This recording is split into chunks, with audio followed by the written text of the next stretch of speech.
وَإِذَا رَآكَ الَّذِينَ كَفَرُوا إِن يَتَّخِذُونَكَ إِلَّا هُزُوًا أَهَذَا الَّذِي يَذْكُرُ آلِهَتَكُمْ وَهُمْ بِذِكْرِ الرَّحْمَنِ هُمْ كَافِرُونَ۔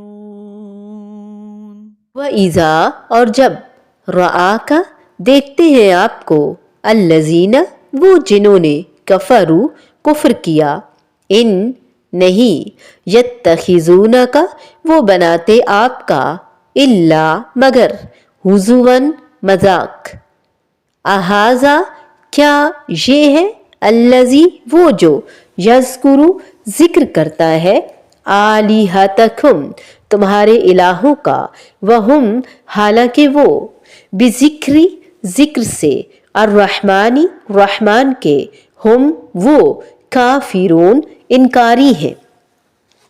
اور جب تجھے وہ لوگ دیکھتے ہیں جنہوں نے کفر کیا تو تجھے مذاق ہی بناتے ہیں، کیا یہی ہے جو تمہارے معبودوں کا ذکر کرتا ہے اور خود رحمان کے ذکر ہی سے منکر ہے۔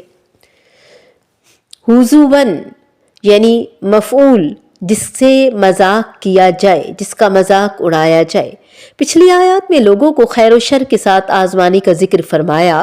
بنی نوع انسان کے لیے سب سے بڑی خیر رسول کریم صلی اللہ علیہ وآلہ وسلم کی ذات گرامی ہے، اور آپ صلی اللہ علیہ وآلہ وسلم کی آمد لوگوں کے لیے سب سے بڑی آزمائش بھی ہے کہ کون نعمت کی قدر کرتے ہوئے آپ پر ایمان لاتا ہے اور کون ناشکری اور کفر کرتا ہے۔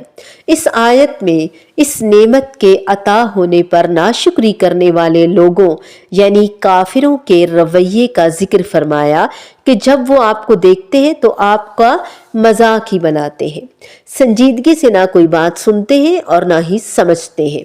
اہذا الذی یذکر آلہتکم یعنی ان کے ٹھٹھے کی، ان کے مذاق اڑانے کی تفسیر وہ آپ کو دیکھ کر کہتے ہیں کہ کیا یہی ہے جو تمہارے معبودوں کا ذکر کرتا ہے۔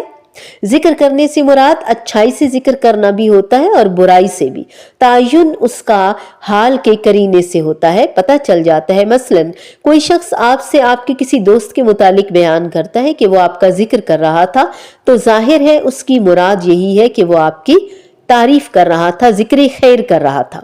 اور اگر آپ کی کسی مخالف کے متعلق بیان کرے کہ وہ آپ کا ذکر کر رہا تھا تو اس سے مراد یہی ہوگی کہ وہ برائی کے ساتھ آپ کا ذکر کر رہا تھا، جیسا کہ بت توڑنے والے کو تلاش کرتے ہوئے ابراہیم علیہ السلام کی قوم کے لوگوں نے کہا تھا سمعنا فتى يذكرهم يقال له ابراہیم، ہم نے ایک جو نوجوان کو سنا ہے وہ ان کا ذکر کرتا ہے، اسے ابراہیم کہا جاتا ہے۔ اہذا کیا یہی ہے؟ حمزہ تعجب کے اظہار کے لیے، ہذا تحقیر کے لیے استعمال ہوا۔ وَهُمْ بِذِكْرِ الرَّحْمَنِ هُمْ كَافِرُونَ یعنی ان کے معبودوں کا برائی سے ذکر کرنے پر آپ کا مذاق اڑانا انہیں کس طرح زیب دیتا ہے، کسی طرح بھی زیب نہیں دیتا، جبکہ خود ان کا حال یہ ہے کہ وہ رحمان کے ذکر ہی سے منکر ہے، انکاری ہے۔ انہیں اس بے حد رحم والے کا ذکر گوارا ہی نہیں جس نے انہیں پیدا فرمایا، ان پر انعام فرمایا اور جس اکیلے کے ہاتھ میں ان کا نفع اور ان کا نقصان ہے۔ پھر مذاق کے حقدار یہ لوگ ہیں یا ہمارا رسول؟ بذکر الرحمن انا نحن نزلنا الذکر یعنی وہ خود رحمان کے نازل کردہ ذکر کے بھی انکاری ہیں، جو کہ بہت غلط بات ہے۔ ابھی میں تم کو اپنی نشانیاں دکھائی دیتا ہوں، جلدی نہ مچاؤ۔ فلا تستعجلون جلدی نہ کرو۔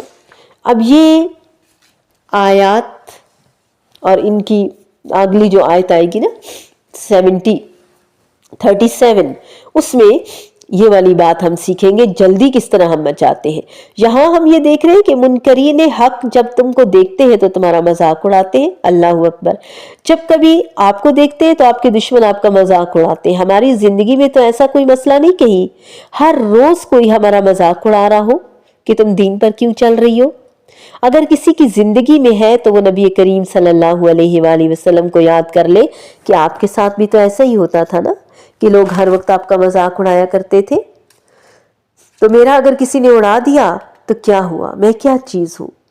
کہتے ہیں کہ کیا یہ ہے وہ شخص جو تمہارے خداؤں کا ذکر کیا کرتا تھا، یعنی برائی کے ساتھ ذکر کیا کرتا تھا، اور اپنا حال یہ ہے کہ رحمان کے ذکر سے انکاری ہے، یعنی جنہوں نے نہ ان کو پیدا کیا، نہ ان کو رزق دیا، نہ کچھ بناتے ہیں، نہ ان کی قسمت سنوارتے ہیں، ان کے لیے یہ اتنے احسان، اتنے حساس، احسان مند اور شکر گزار، اور جس رب نے سب کچھ دیا اس کا کوئی حق ہی نہیں مانتے، جس کی یہ ساری دنیا ہے، جس نے ہمیں بنایا، جس نے ہمیں رزق دیا، اس کا ہم پر کیا کوئی حق نہیں، اور جس نے ہمارے لیے کچھ بھی نہیں کیا اس کے بارے میں ہم مائنڈ کرتے کہ اس کا ذکر برے الفاظ میں کیوں ہو رہا ہے؟ وَإِذَا رَآكَ الَّذِينَ كَفَرُوا إِن يَتَّخِذُونَكَ إِلَّا هُزُوًا أَهَذَا الَّذِي يَذْكُرُ آلِهَتَكُمْ وَهُمْ بِذِكْرِ الرَّحْمَنِ هُمْ كَافِرُونَ